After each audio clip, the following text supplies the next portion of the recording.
Bismillahirrahmanirrahim. Assalamualaikum warahmatullahi wabarakatuh. Teman-teman mahasiswa dan juga sahabat perbankan, kembali lagi kita belajar dalam akad mudharabah, dan pada kesempatan hari ini insya Allah sudah di tahap akhir di dalam pembahasan akad mudharabah. Sebelum kita mulai, marilah kita awali pembahasan pada hari ini dengan bacaan basmalah. Bismillahirrahmanirrahim. Baik, sebelum dilanjutkan kepada teori evaluasi dalam pembiayaan akad mudharabah, perlu kita ketahui bersama sesuai yang tertulis di dalam slide awal tadi bahwa evaluasi pembiayaan atau di dalam teori evaluasi itu adalah teori yang menentukan kesuksesan di dalam pembiayaan akad mudharabah. Kenapa bisa terjadi? Karena di dalam teori evaluasi itu ada beberapa hal yang bisa menentukan akad mudharabah itu akan berkembang selanjutnya.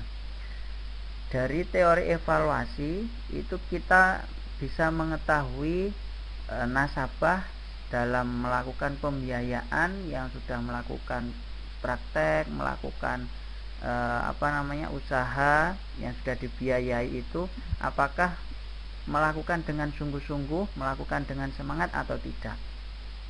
Nah, ketika nasabah itu tidak sesuai dengan akad, kemudian banyak melanggar, kemudian melakukan kemacetan dan lain sebagainya, tentu dengan adanya evaluasi akan menentukan nasabah yang sudah dibiayai itu apakah bisa berhak atau bisa dibiayai ulang atau tidak. Nah, selain itu juga dengan adanya teori evaluasi ini akan menentukan para nasabah yang akan melakukan pembiayaan dengan akad mudharabah di dalam sebuah perbankan itu. Ketika sudah melakukan pembiayaan kepada nasabah, kemudian dilakukan evaluasi dan menemukan beberapa kejadian-kejadian yang itu kurang bagus, misalnya seperti itu, maka ketika ada nasabah yang baru atau nasabah yang akan melakukan pembiayaan, hal yang sudah terjadi di nasabah yang sudah pernah melakukan pembiayaan itu, karena sudah melakukan evaluasi, nah kejadian itu tidak akan terulang kembali di nasabah yang baru itu. Nah, dengan adanya evaluasi, kemudian dengan adanya sistem kehati-hatian di dalam melakukan pembiayaan, maka akad mudharabah ini akan terus melakukan perkembangan, akan terus melakukan inovasi, dan akan semakin diminati oleh masyarakat. Karena di dalam nasabah satu dengan nasabah yang lainnya itu kan permasalahannya tidak selalu sama, sehingga dengan adanya evaluasi ini akan mampu terus memperbaiki sistem pembiayaan dengan akad mudharabah di dalam sebuah perbankan itu. Nah, apa yang disebut dengan evaluasi dalam pembiayaan bank syariah? Sebelum ke sana, perlu saya sampaikan juga bahwa evaluasi pembiayaan itu juga bisa dilakukan atau diangkat judul bahkan dari teman-teman semua ketika nanti semester akhir mungkin dalam mata kuliah penyusunan proposal skripsi maupun dalam penyusunan tugas akhir skripsi itu sendiri. Ini juga bisa digunakan dalam arti untuk mengukur tingkat keberhasilan suatu pembiayaan itu, yaitu dengan menggunakan teori evaluasi. Nah, apa yang dimaksud dengan evaluasi pembiayaan? Evaluasi pembiayaan itu adalah suatu kegiatan penilaian, jelas ya, karena di dalamnya ada evaluasi. Penilaian yang dilakukan oleh suatu lembaga, tentu oleh perbankan syariah, yang dalam hal ini adalah lembaga perbankan syariah itu sendiri, guna melakukan survei dengan membandingkan antara laporan yang diterima oleh bank, kalau dalam prakteknya berarti yang diterima oleh teman-teman semua, dengan kondisi lapangan, dengan kondisi yang sebenarnya yang dialami oleh nasabah, serta memantau perkembangan suatu usaha. Dan di dalamnya, karena evaluasi itu ada pemantauan perkembangan sebuah usaha dari nasabah itu yang telah diberikan pembiayaan oleh bank dalam mengembangkan usaha, dan juga dapat dipastikan kebenarannya sehingga dapat dilihat efektivitas pencapaian hasil dari usaha nasabah tersebut. Jadi inti dari poin evaluasi itu adalah melakukan penilaian dengan membandingkan laporan yang diterima oleh bank dan realita yang dilakukan oleh nasabah, apakah sudah mencapai hasil yang diinginkan atau hasil dari tujuan nasabah itu dalam melakukan sebuah usaha. Itu adalah evaluasi dalam pembiayaan.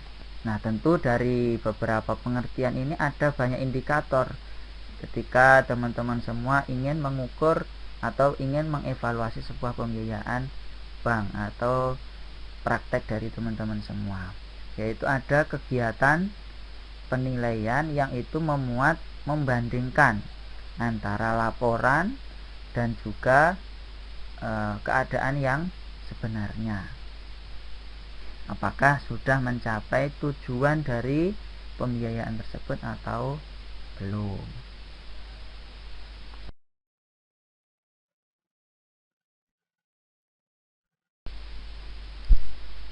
Kemudian fungsi dari evaluasi pembiayaan. Tentu sebuah evaluasi itu sangat menentukan keberlanjutan dari nasabah dan peningkatan dari kinerja karyawan maupun penilaian dari lembaga perbankan itu sendiri. Maka evaluasi itu mempunyai banyak fungsi, mempunyai banyak tujuan. Antara lain yaitu untuk mengetahui apakah tujuan yang telah ditetapkan telah tercapai atau belum. Ini tidak hanya di lembaga perbankan, semua kegiatan baik itu dalam lembaga maupun organisasi itu tentu ada evaluasi, dan tujuannya adalah melihat apakah tujuan dari kegiatan itu, usaha itu maupun organisasi itu sudah tercapai atau belum. Kemudian fungsi evaluasi yang kedua yaitu untuk memberikan objektivitas pengamatan terhadap perilaku hasil. Apakah hasil itu sudah sesuai atau belum, atau sudah dengan sebenarnya tentang pembagiannya, atau ada yang disembunyikan. Nah, di sana sudah dimuat tentang evaluasi di dalam evaluasi itu. Kemudian fungsi dari evaluasi yang ketiga yaitu untuk mengetahui kemampuan nasabah dan menentukan kelayakan pembiayaan. Tentu melihat yang sudah dilakukan oleh nasabah itu sejauh mana, dan itu akan menentukan pembiayaan yang selanjutnya. Nah, kalau dikembalikan kepada prakteknya teman-teman semua, ini kan ada yang misalnya praktek di semester 2 dulu, atau saat ini sedang praktek di semester 2 misalnya tentang musyarakah. Nah, semester 3 maka nasabah itu boleh digunakan, tetapi ketika dievaluasi semacam ini, apakah itu sudah masih masuk kriterianya atau tidak. Nah, ini bisa dievaluasi, dan ini sangat jarang ketika teman-teman semuanya sudah mendapatkan terus dipakai, padahal nasabahnya ini kurang optimal ketika dievaluasi, tetapi masih terus digunakan karena teman-teman semuanya jarang melakukan evaluasi pembiayaan. Begitu juga di sampai semester akhir, ada yang mudharabah, kemudian qard, atau bahkan di bank yang sesungguhnya, dan ini dievaluasi apakah masih layak dibiayai ke depannya ketika sudah selesai atau sudah berhenti dalam pembiayaannya. Kemudian fungsi dari evaluasi pembiayaan yang lain yaitu untuk memberikan umpan balik bagi kegiatan yang dilakukan. Tentu ketika ada evaluasi, bagaimana yang diinginkan oleh nasabah? Apakah sudah sesuai mungkin bagi hasil yang disepakati, kemudian peraturan yang sudah dilakukan, akad-akad yang sudah disetujui masing-masing pihak, atau ada perubahan dari akad yang sudah pernah dilakukan itu, atau mungkin mempunyai gagasan tersendiri yang seharusnya pembiayaannya itu ada ketika melakukan one prestasi harus begini, kemudian ketika melakukan prestasi sendiri, melakukan keberhasilan yang maksimal, maka ada bonus, ada penilaian, atau ada kompensasi dari lembaga perbankan itu sendiri. Nah, ini melihat umpan balik sehingga lembaga perbankan itu sendiri juga bisa bersaing dengan lembaga yang lain, dan tentu untuk menentukan sebuah program-program yang inovatif, sehingga akad yang dilakukan itu terus berkembang, fleksibel, dan sesuai dengan kebutuhan nasabah. Nah, itu tadi beberapa fungsi dari evaluasi pembiayaan, dan masih banyak sekali fungsi-fungsi yang lain. Dan ini sangat penting untuk teman-teman semuanya kuasai, apalagi dari teman-teman semua itu juga terus berkesinambungan dengan praktek pembiayaan yang dilakukan.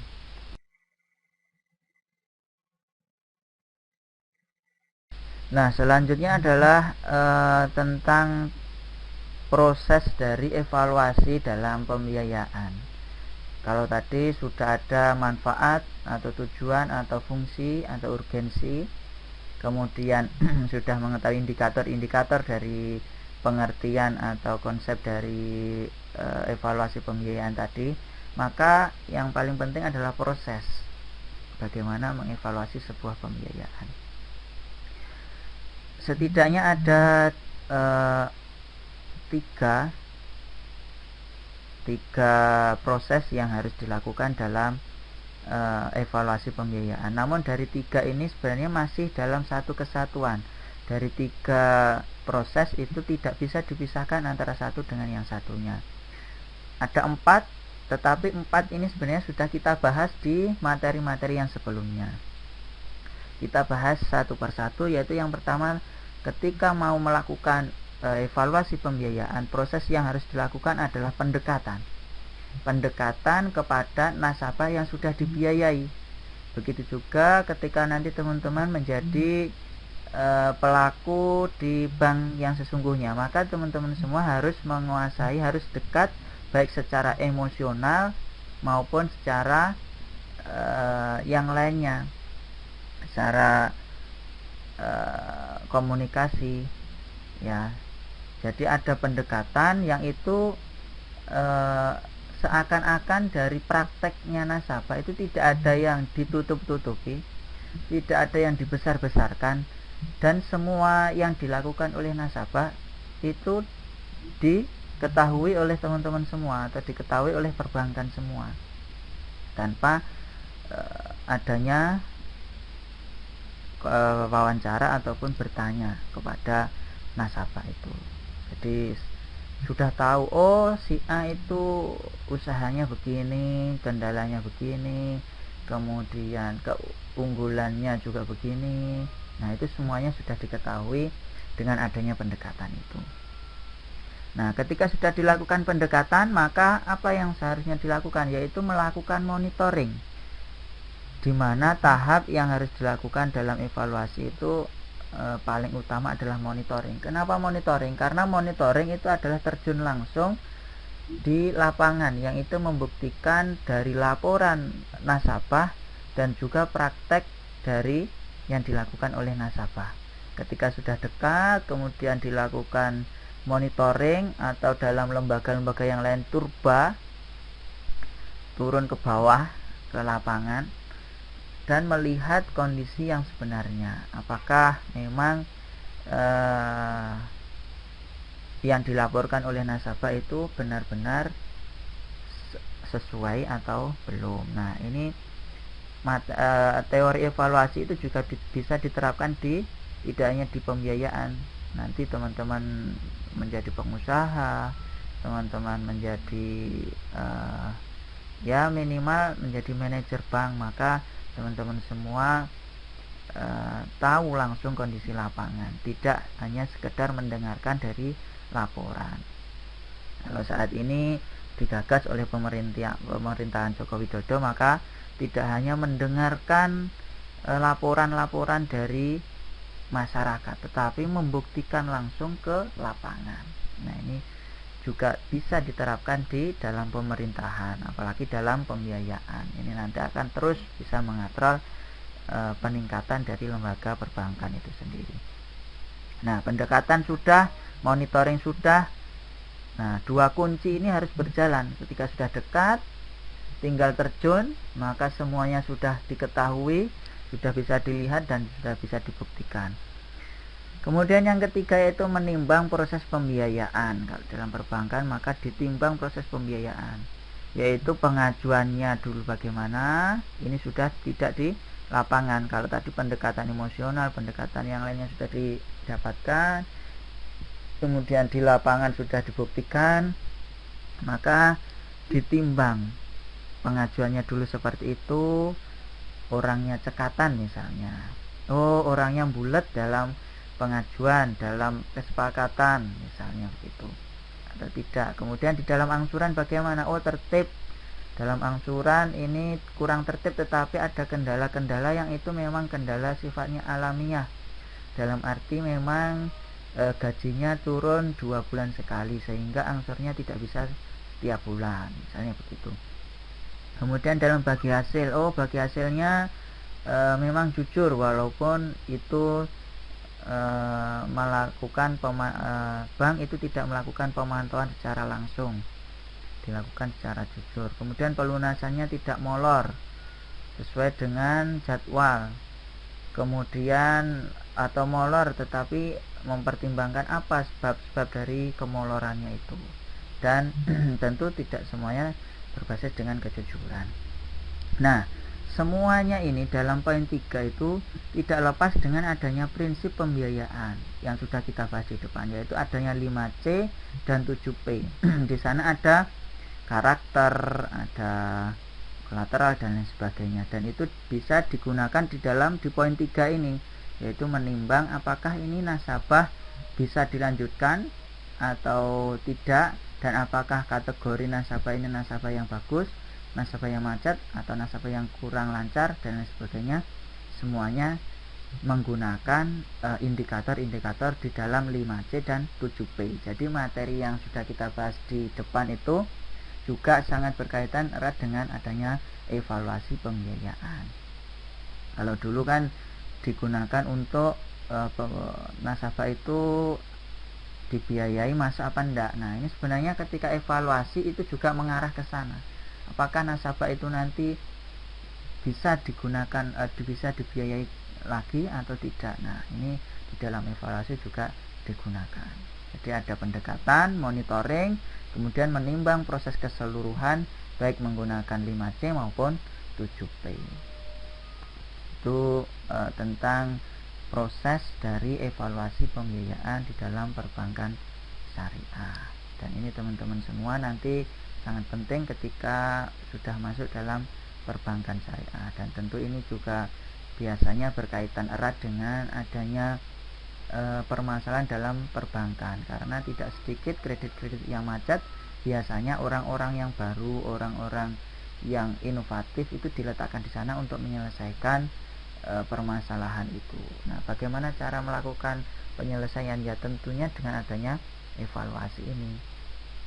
Dan ketika sudah bisa melakukan sebuah permasalahan, maka di dalam perbankan itu akan mudah ketika naik jabatan, kemudian dipindah semakin bagus, kemudian tunjangan dan sebagainya, itu akan selalu mengikuti. Maka hal-hal yang demikian ini tentu sangat penting untuk dikuasai oleh teman-teman semuanya.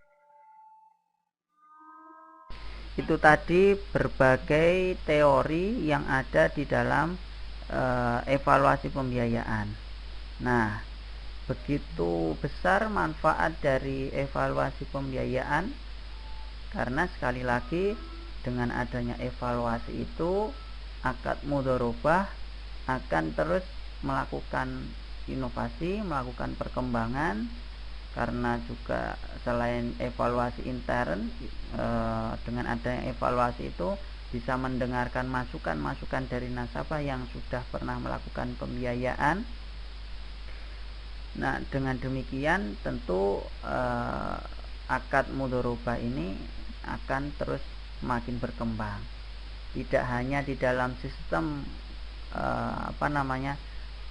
bagaimana operasional akad mudharabah, tetapi nanti akan juga membahas mengenai dengan regulasi-regulasi yang berkaitan dengan akad mudharabah ini. Nah, teman-teman semuanya, karena tadi sudah begitu detail terkait dengan manfaat evaluasi, kemudian bagaimana cara mengevaluasi sebuah pembiayaan mudharabah, maka pada hari ini selain meresum teori evaluasi ini, karena tidak begitu banyak sebenarnya dan poin-poinnya cukup mudah ditangkap berkaitan dengan teori evaluasi, maka tugas dari teman-teman silahkan menambahkan evaluasi dari nasabah masing-masing kelompok, tetapi bisa dikerjakan secara individu ya. Jadi di pertemuan ke-12 silakan melakukan evaluasi kepada para nasabahnya dengan teori yang sudah kita bahas. Sebenarnya teori ini tidak mungkin yang pernah belajar bersama saya yang di semester sebelum-sebelumnya, teori-teori semacam ini tidak begitu asing, dan tetapi ada beberapa perkembangan-perkembangan. Kalau dulu misalnya hanya disampaikan secara teori, nah maka harus ada perkembangan-perkembangan. Salah satunya harus hari ini itu ditambah dengan praktek langsung mengevaluasi dari nasabah yang sudah dibiayai itu, apakah nanti berhak atau bisa dibiayai ulang atau tidak, atau ada kelemahan-kelemahan yang itu perlu ditingkatkan di dalam pembiayaan mudharabah ini. Nah, maka dari itu teman-teman semuanya silakan nanti dievaluasi berkaitan dengan nasabahnya masing-masing. Mungkin itu hari ini, semoga bermanfaat berkaitan dengan teori evaluasi. Dan teori evaluasi ini tidak hanya diterapkan di dalam sistem praktek mudharabah saja, tetapi juga bisa dipraktekkan di organisasi maupun di sebuah kegiatan-kegiatan yang lainnya. Karena setiap kegiatan untuk mencapai sebuah perkembangan yang lebih baik, tentu evaluasi semacam ini, teori-teori semacam ini harus diterapkan. Baik, mungkin itu teman-teman semuanya, dan perlu saya ingatkan hari ini sudah pertemuan ke-12, maka sesuai dengan schedule jadwal yang di pertemuan pertama itu seharusnya praktek dari teman-teman semuanya sudah pada tahap pelunasan. Maka dari itu semua teman-teman yang pada saat ini masih beberapa angsuran dan lain sebagainya bisa dicek kembali, sehingga pertemuan yang akan datang sudah membahas tentang laporan praktek pembiayaan itu. Kurang lebihnya mohon maaf. Akhiran wallahul muwaffiq ila aqwamit thoriq. Wassalamualaikum warahmatullahi wabarakatuh.